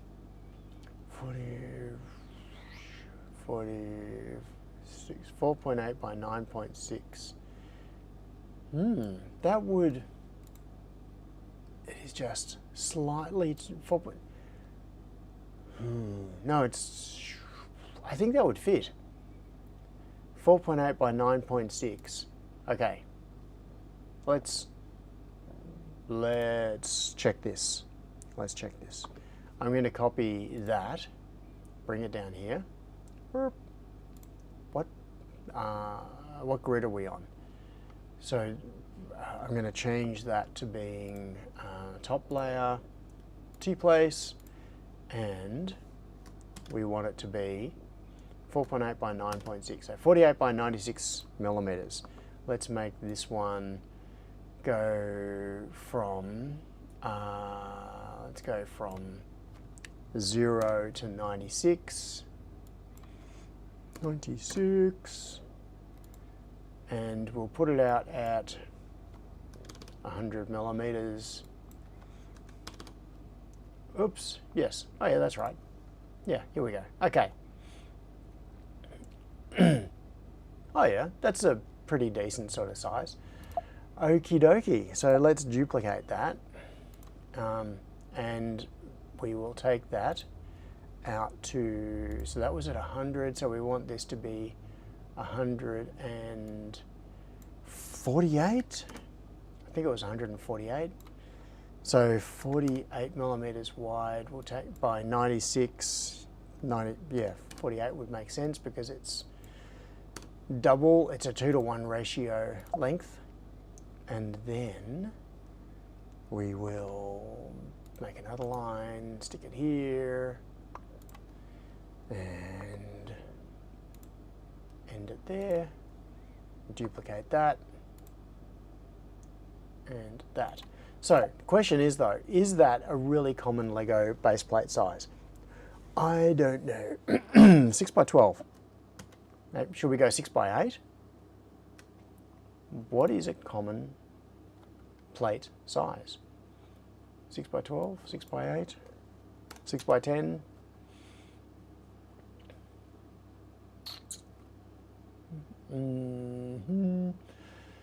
Yeah, let's, we'll stick with this for now. Group, take this, move, move. Does it fit between the screw heads? It does. Okay, and then I'm going to take it up to just back from the front edge maybe there. So the point of this, what I'm actually doing here, is just putting some silkscreen on the top to indicate a location for sticking on a Lego base plate.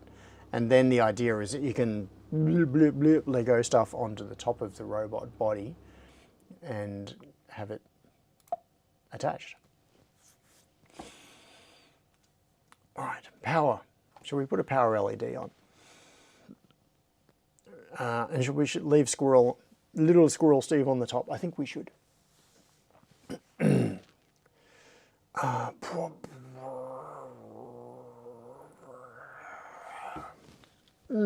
All right, what else do we need on here? One thing Andy requested is that we put on something like an I2C OLED on the top of the robot.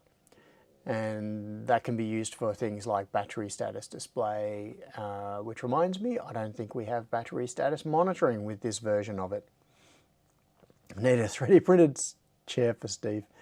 Put on the multiple sizes that fit, says Simon. Oh, that's a good idea. Okay. In fact, what I could do is I could...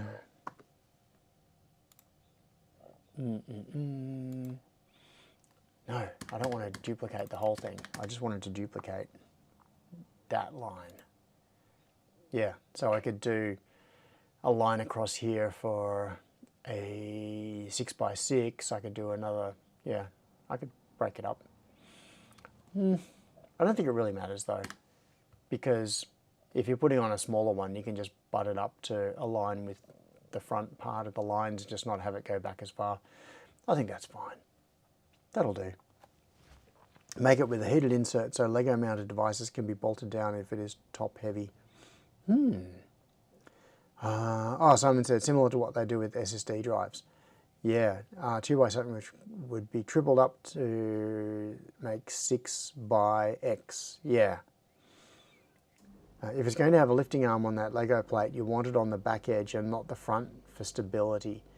Yes. So we need weight at the back, which is why the battery is actually at the back.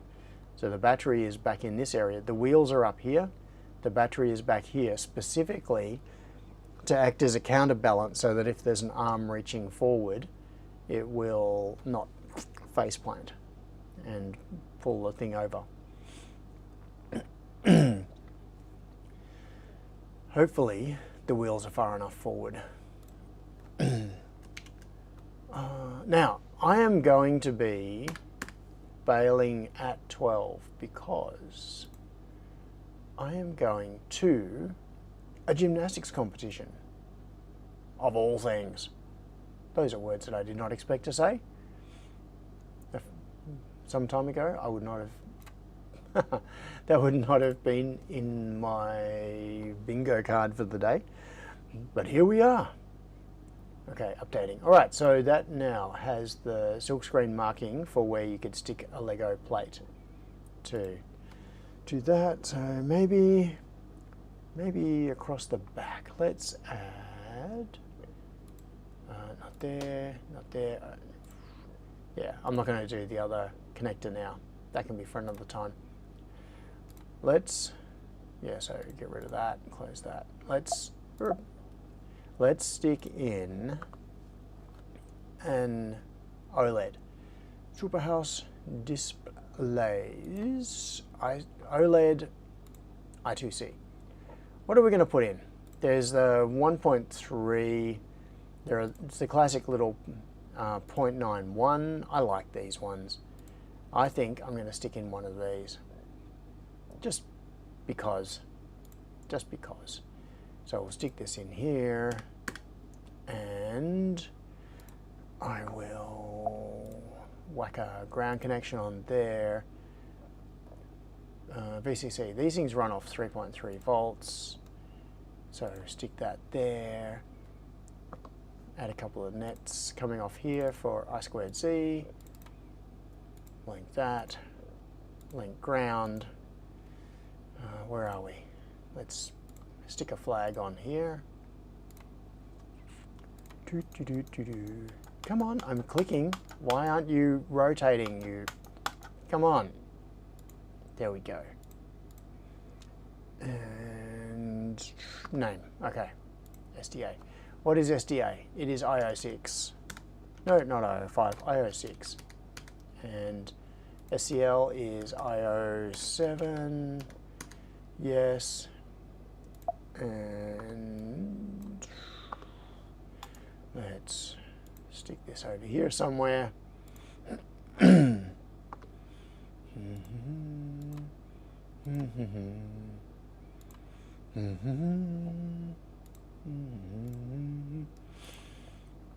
screwed that up. All right. Can I move it? Yes. Now it's bound. The vertices bound, and grab that. No, no, no. That. OLED. OLED. And then we'll stick the OLED down. Where shall we stick it? Stick it. Come on. Stick it. Right about here. So that it's just on Steve's face. Okay, so I've got to move Steve. I'll have to move him somewhere. I'm just going to stick him off to the side for now. He can hang out over here somewhere. And this little bit of silk screen is going to be useful very soon for a power LED. Okay, so what does that leave us with?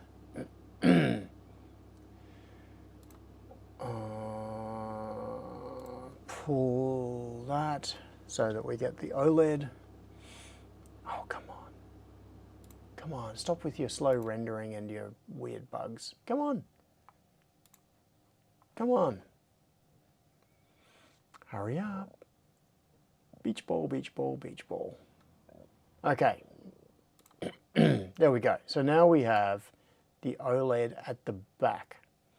So we can use that to display just general status information or something.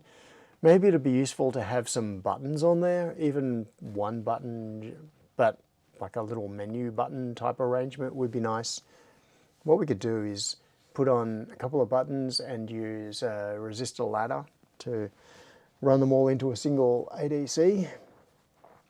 Put Steve next to the self-destruct button. Yeah. All of your interfaces, OLEDs on Lego feet. Ooh. Yeah. We could take this quite a long way in terms of the Lego compatibility. And why is it doing that weird rendering thing with the lighting? I don't know. That is weird. Okay, back to the assembly. Pull it.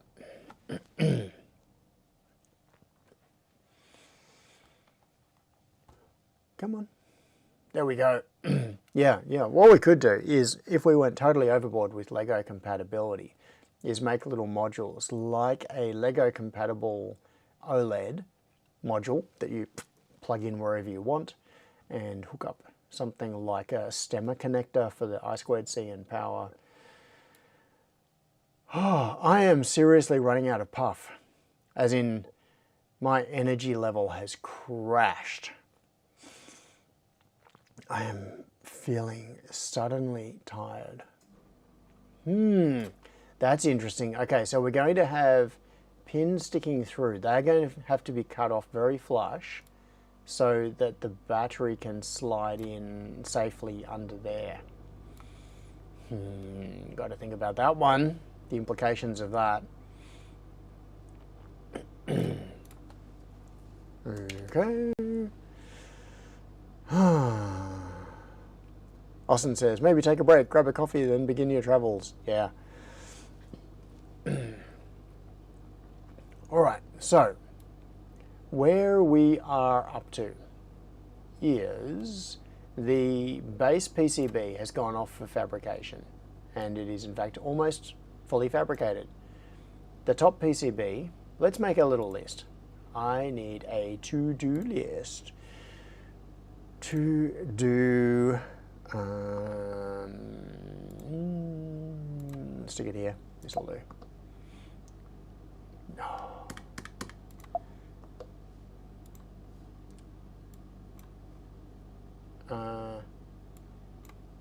There is a very specific UI annoyance in Fusion that I have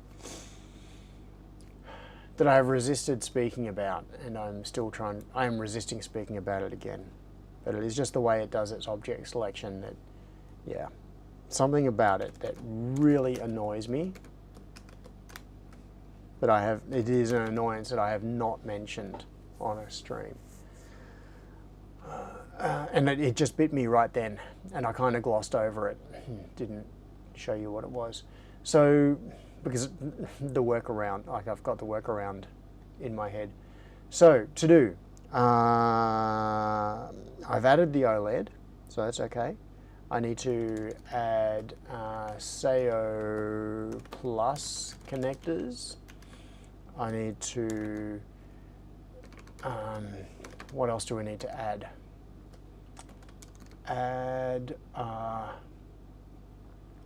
I/O breakouts that from riser headers.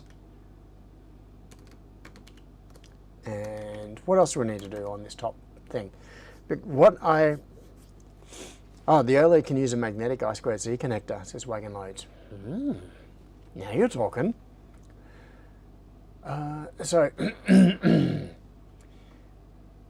add quick.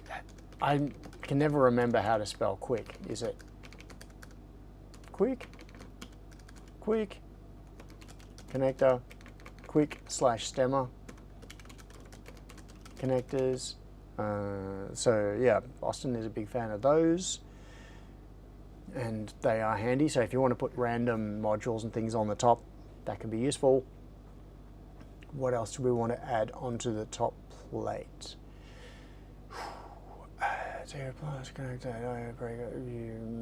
What else do we need on there? One thing that I had wanted to do, add prototyping area. But then, just based on the dimensions, it kind of disappeared. What I had in mind was putting a smaller Lego plate on here and putting a chunk like this area right here where I've selected, make this a prototyping area, and then take these signals and break them out alongside the prototyping area. So you could put your own parts on there. I just don't know how useful that would be. I2C multiplexer, says Wagon Loads. Oh, self-destruct button, yeah. Yeah, the I2C multiplexer we don't need. If there is a need for it, then yes, you can put it on. But we just have I2C exposed here. So you can put I2C devices on there. Oh, that's right. Accelerometer. That was what Andy wanted me to add. Do I? Don't I? Oh. All right, I'm going around in my head. Do I just put something like a KX thingamajigamy, KXTJ3? I'm going to do this for now. I'm going to stick one of these on here. So I'm going to stick that accelerometer on there. And that can be connected up to I2C. Or, yeah, but it's only a 3-axis accelerometer. We kind of want a 9-axis, would be nice. What options do I have? Do I have any modules in my library? I don't think I do. I don't think I do. I could just put an I2C header on there for something like a 9DOF IMU. What do I have here in a ready-to-go format? I've got this one, the ICM 2948, which is a much nicer part. Can you even buy them? Last time I was using these particular parts, they were unobtainium. But that was in the final stages of the chipocalypse. So let's see, ICM 2948.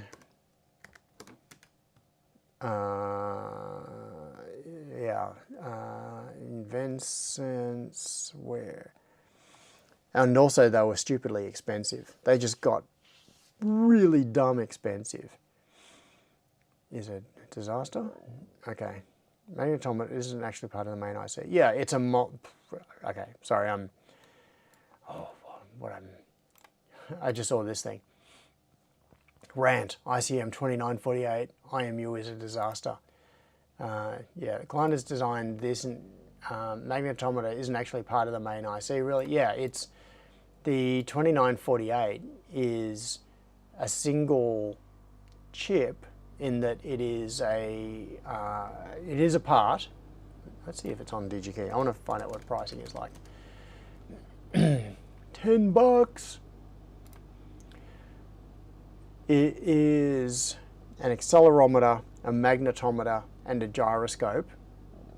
3 times 3 axes, all in the same physical package, but it actually appears as multiple devices on the I2C bus, I believe. It's been a few years since I've used them, so my memory is not that great. Oh, that price isn't so bad. $5, $4. What's the 13,000 in stock? Yeah. Okay, I'm going for it. I'm going to go for this. ICM 4069D, accelerometer, gyroscope, 6-axis sensor, I2C, SPI output. Accelerometer, gyroscope. Hang on, this is not the right one. This is... That is the 6-axis version. I want the 9-axis version. Active... Let's find an accelerometer. Does anybody have suggestions? Accelerometer, magnetometer, 6-axis. Accelerometer, I want that. Oh, or that. That would be nice. Or that. Or that. Any of those things would be good. This is where, yeah, filters can be really annoying sometimes because of lack of consistency. I do like the Invensis parts. Let's filter to in stock. That only drops out 3. But we do not have... What? No Invensis parts match that filter list? That's annoying. Chassis mount, surface mount. Yeah, of course we want some. What? Then what is everything else? Chassis mount. 42 of... What are they... Okay, I'm not going to apply that filter. I2C... Any of those 3 will do. I just want I2C. Yes. Apply. Something in my filter has knocked out all the Invensis parts. Oh, these are all big modules. I don't want that. I want the IC. Ooh, look at that cute little thing with. Yeah, I just want like a QFN type dealio. Okay, I'm going to go back to. Let's just search for it. What was it? 2948? Was that the part number? IMUs. 1. Yeah, ICM 2948. Obsolete. What replaces it? Okay, give me the replacement. What is the replacement?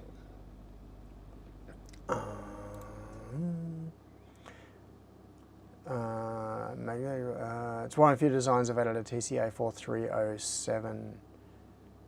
Oh, okay, yeah, like an I2C buffer type deal.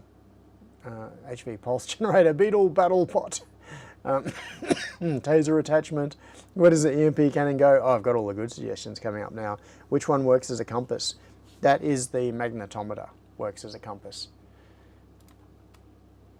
All right, so if the 2948 is now obsolete, what is its logical replacement? MPU 9250. No, that's ancient. That's the one that was replaced by the 2948.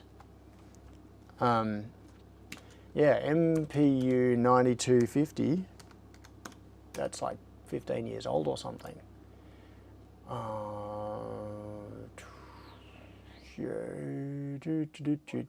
TDK. Where is it? Okay. Dig-E key. Lexus. Oh, really? Is it still current? Surely not. No, that's different. That's not it. Hall effect sensor. Yeah. MPU 9250. 9250. Yeah, this part's an antique, I believe. Motion sensors. MPU 9250, obsolete, yeah. I mean, you can still buy them from dodgy grey market sources. Probably not original. It wouldn't be an original inventions part. So the question is, what is the replacement for this? IMUs are just such a frustrating area to be working in.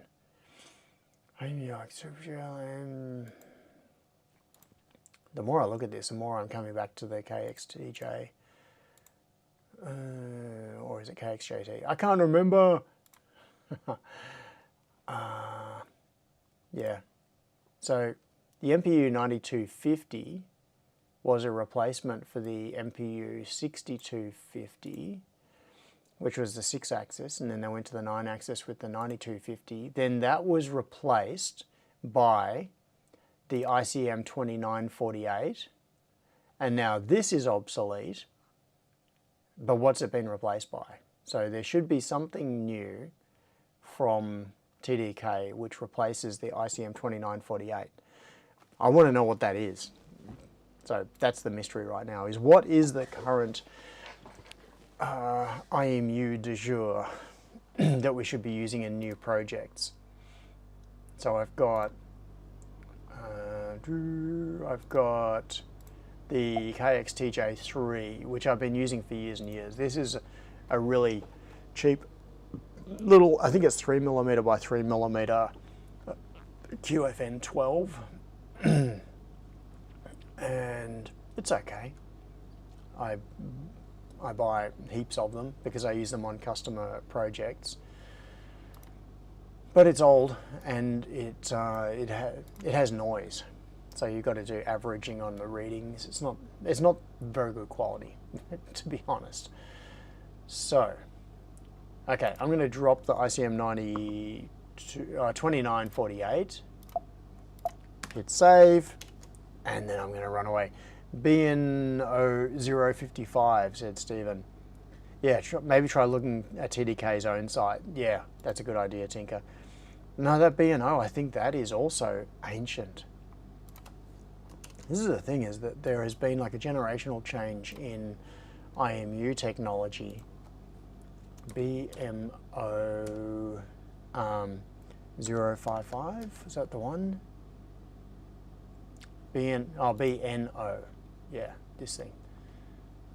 But once again, oh yes, that's Bosch.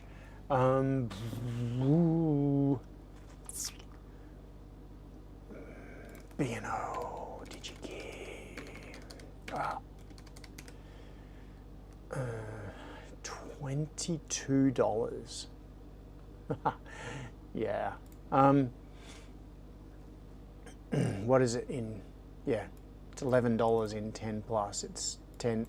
Basically, the price bottoms out at around $10 in volume, so that is not a cheap part. Not recommended for new designs. Yeah, so there's good stock, but once again, this is a really old part as well. When was it introduced? I'm just going to have a look at this, and then I'm going to wrap up because I've got to get over to Ringwood to the gymnastics comp. So datasheet, what's the copyright date on it? Date. 2021, revision 1.8. Is there a change log or something? Yeah, this B&O has been around forever. Change log.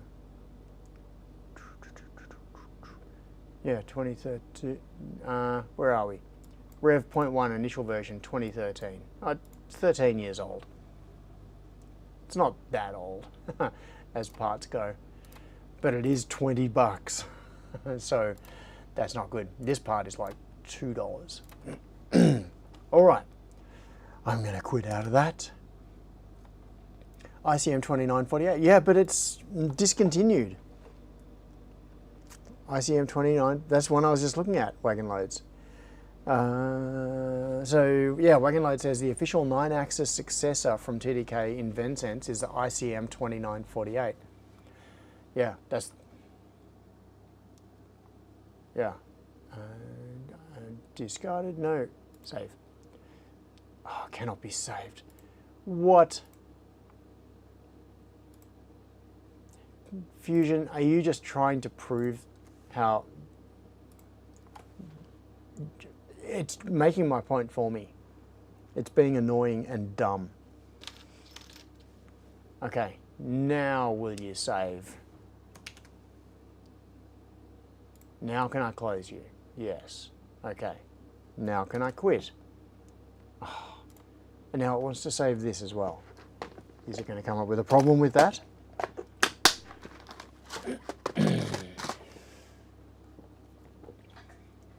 All right, keycad, yes. Keycad. All right. Now, this, and then I click this button, and then the screen changes. Yay! I still can't use my Stream Deck. All right, I've got to run. So, thank you for coming. You probably regret it, don't you? You have serious regrets right now. I'm going to, yeah, okay, IMUs. That's homework for next week. I've got to go. I hope you have an awesome week, and I will talk to you all soon. Okay, see ya.